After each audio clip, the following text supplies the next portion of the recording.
I come from a family of Carnival people, mostly on my mother's side, but she won over my dad pretty early in the game. I don't know if you all know exactly what being Carnival people means, but in this special Carnival episode of Just Saying, I'm going to share with you a taste of what Carnival has been for me. See what I did there? First of all, it started early for us. My dad had these spinster aunts who lived in the heart of San Fernando on the top of Superior Street.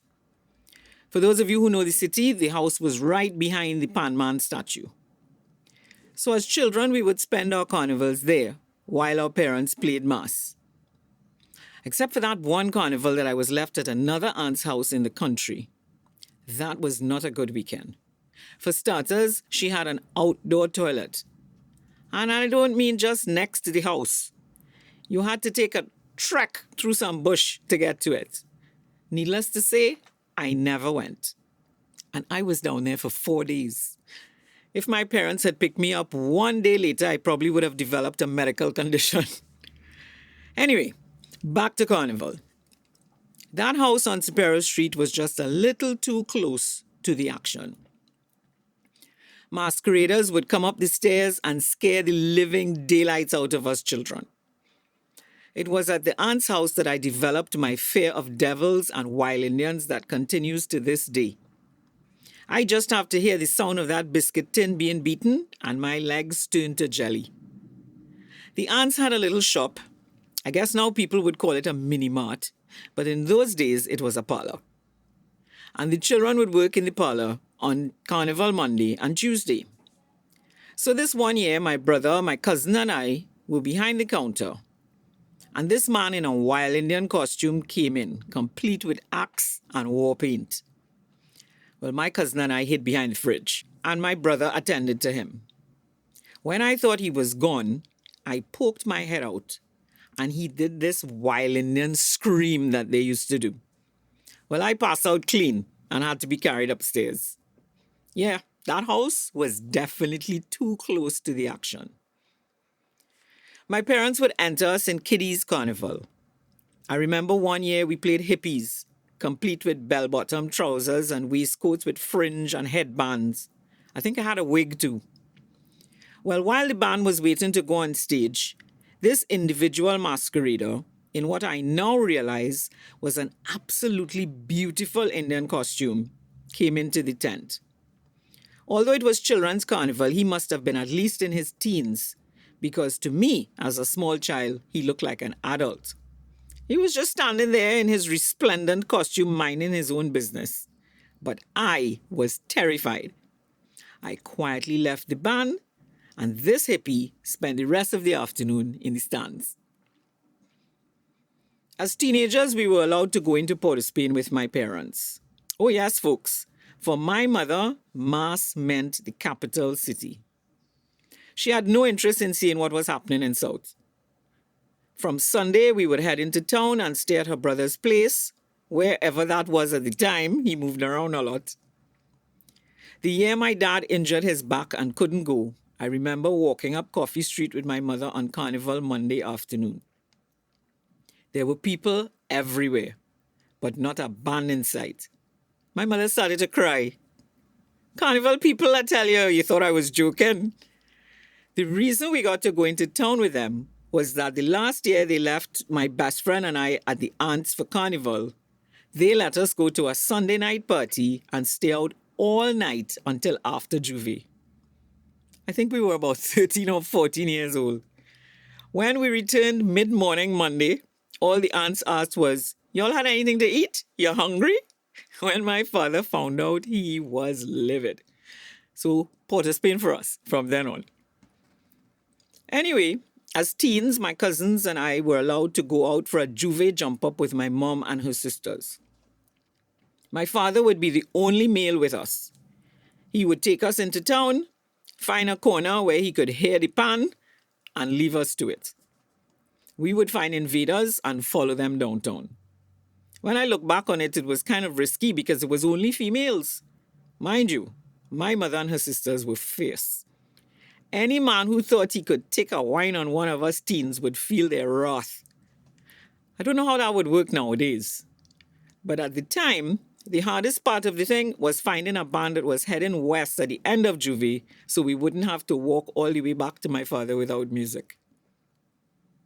The first proper band I played in was with my parents in Stephen Young, and it was the year that Minshall designed the band Paradise Lost for them. Talk about an auspicious beginning. That band was amazing. My brother and I were devils. Yes, the irony is not lost on me. We had forks and tails and everything. I can still see Peter Samuel in his tiny gold Speedo lying down on the ground to be strapped into his serpent in the garden costume. My parents played mass well into their 60s, with a variety of small bands in later years. They even played in the first band to have a wee truck. One year they played Sailor with a band for $200. The paint on their striped t-shirt hardened so that they had to stretch the shirts over chairs to be able to put them on. When my mom and her friend complained, my dad's friend David would say, "What all you want for $200, man?" Apparently, the band leader neglected to pay the musicians, so they left before the band got to the stage. The masqueraders crossed the stage anyhow, banging their standards on the boards and chanting, "We want we money back! We want we money back!" Yes, folks, my parents were part of a protest band. As I got older, I was able to choose the band I played in for myself, and I would play with Hearts. Well, at that time it was Edmund Hart, to be more specific.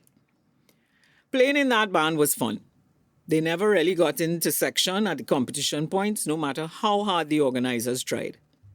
The first year I played, I got so drunk waiting on the track to cross the Savannah stage that when the band stopped for lunch at that square in Woodbrook, I leaned on a tree and fell fast asleep. I am talking sleep till I had a dream. Somebody had to wake me up to tell me that most of the band had gone. Good times. My cousin Deborah would come from London to play mass, and the two of us would have a ball. I miss you, Deb. Rest in peace. This was someone who didn't know anything about Carnival growing up, although she was born and raised right here in Trinidad. Her mother would take them to the beach every Carnival. When she and her sister moved to the UK after school, they got involved with Notting Hill Carnival and became serious Carnival people. I told you, it's in the blood. The younger sister even came to Trinidad for a couple of years BC, before COVID, that is, to enter the Carnival Queen competition. Anyway, when Edmund Hart decided to cheat on his wife, the children left him and formed a separate band, so the players had to choose which one they wanted to play with. Well, we chose Edmund. Wrong. Everybody went with Lil and the kids. You don't realize how big the Savannah stage is until there are only 2 people in your section. My cousin and I crossed the stage in record time. Last time we played in that band.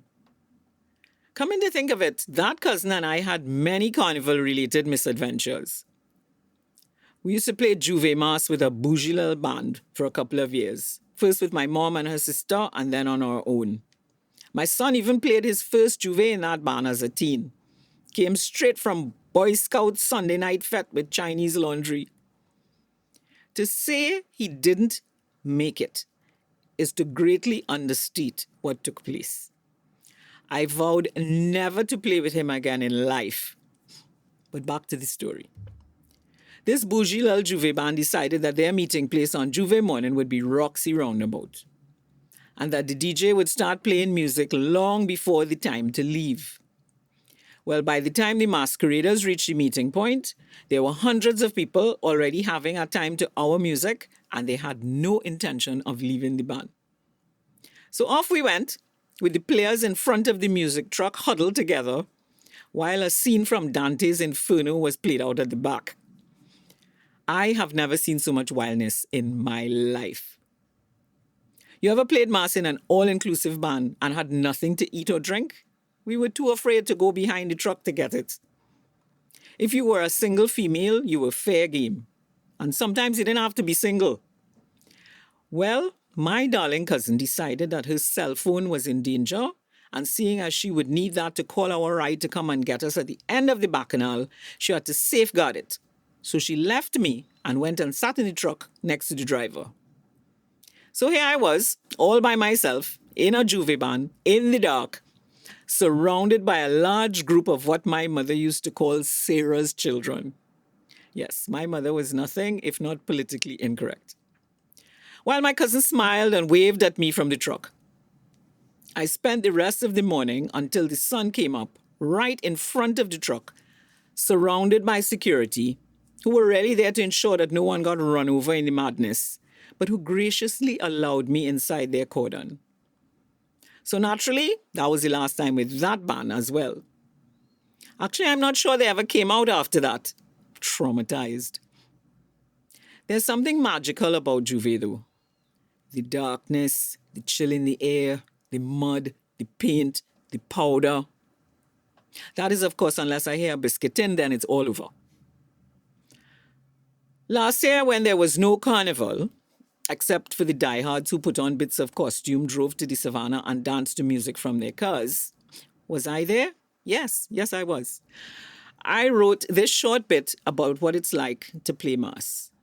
So I'm going to read it to you now.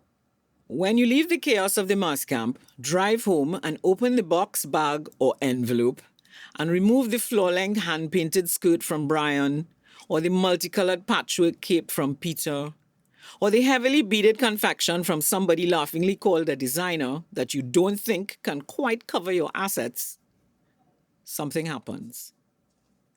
When you step into the skirt, drape the cape over your shoulders, or squeeze your bits into the bikini and face the mirror, it happens again. When you get out of your car in QRC car park and join the costume throngs heading into Woodbrook as the sound of soca bounces off the buildings all around you, something happens. When you find your band and feel the bass from the speakers resound in your chest, when you join your crew and hear the announcement that the band is ready to move, it happens again. When your feet join thousands of others in a synchronized chip on the asphalt and you raise your cup to the sky and smile, something happens. You become a masquerader. Thanks again for listening, everyone. Only a taste of Carnival this year, but 2023 soon come. So Putin, behave. Just saying. Take care and stay safe.